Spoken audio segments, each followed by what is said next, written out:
I'm an awfully serious person. The work I do is awfully serious. And sometimes you just need to freaking laugh at yourself. And so I wrote this little piece. It's actually an expansion on one that I made up on the fly at a open mic a lifetime ago. And it's titled, What Channing Tatum Taught Me About Beatlemania. See, what happens is it builds inside you. Like a little portal to a truth that you never articulated before. The obsession, the performance that you've had to play every day of your life. Grace, reservation, and ladylike behavior is now instantaneously in serious doubt. Perilous danger of becoming fleeting and potentially disappearing altogether. In the face of such rare beauty. It's like a little secret that no one fully gets. No one can fully understand. Eyes wide with anticipation and adoration of the object of your celebrity affection. Is it adoration? I'm not sure, but it feels damn good. See, at first you become diminutive and quiet because you need to clearly hear the dialogue that's going on in your head. A wordless conversation of fiery, hot adjectives and imaginative scenarios where you are the co-star. Your vision scrambles your core and it pulls at your reason, and magnetism strong, mighty, and comforting. It's almost a giggle, but it becomes a growl when your mouth actually opens. You know what I'm talking about? So this is what happened to those girls on the black and white footage on TV so long ago that were caught up in a phenomenon called Beatlemania. They saw the coy grins of the Fab Four with their slick suits that showed so much more than the average teenage girl might imagine. See, I don't think that they had ever seen a clearly defined butt before. The Beatles were polished and sharp, yet rebellious with their hair that covered their ears and dusted their eyes. Those dimples. And yes, that music. Completely, in every way, unlike anything they might see in their everyday. See, they were the bad boys that these girls wanted to fantasize about. They longed to make room for in their structured, pristine, chastity belt-ruled existences. Truly foreign, exotic, new, and enthralling. And then they had those accents that promised a new way to pronounce every girl that they were definitely going to marry. Or at least hold their hands, right? And that's as far as it would go until the first girl slingshotted her bra up onto the stage, and it became a free-for-all. A vicious battle for attention to get the most coveted of prizes. And the Beatles would sing and smile and sometimes make eye contact, shake those hips, and look into the eyes of an adoring fan, triggering a tsunami of hormones and excitement. Accelerated, ignited, a primal chain reaction in teenage hearts, and the girls would swoon, exclaim, hyperventilate, and lose their damn minds. Totally embarrassed, unable to control their own bodies and what reaction they would have next. Some screamed until they had no voice, pleading for release. Some clawed at their faces in a rush of emotion, orgasmic-like. The blood pressure would spike as the boys sang that song that they loved so much, that one line that was their favorite, that release and the rush of hearing it live, a moment like no other. Their bodies would fail them, and some would literally pass out.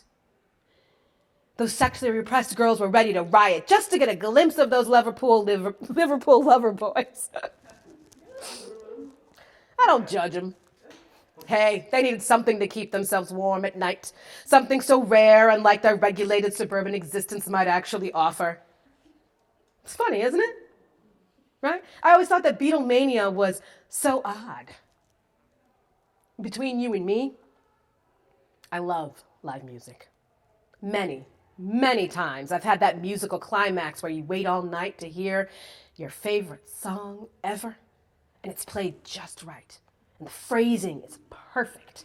And the guitar player makes that orgasm faces. They're ripping that solo, and the drummer plays the shit out of that thing until your heartbeat matches the moment. It's fucking delicious. My life has had some serious thrills, moments of pure ecstasy.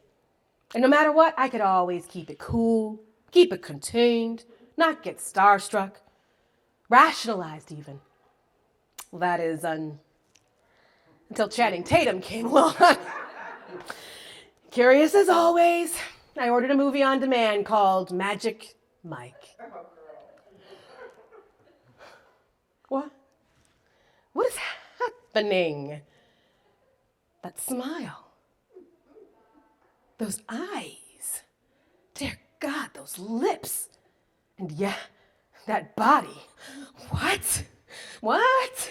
A man so beautiful, he made Matthew McConaughey seem more like a distraction instead of the star attraction. I mean, Matthew was supposed to be all right. But this child takes the stage and strikes a dramatic pose and an Atlas-like position and begins to dance.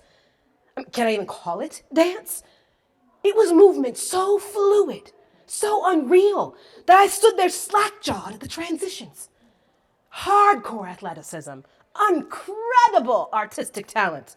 Unlike those bachelorette parties where some oiled-up musclehead would flip you up upside down and whack you in the face with their obvious costume accessories and additions.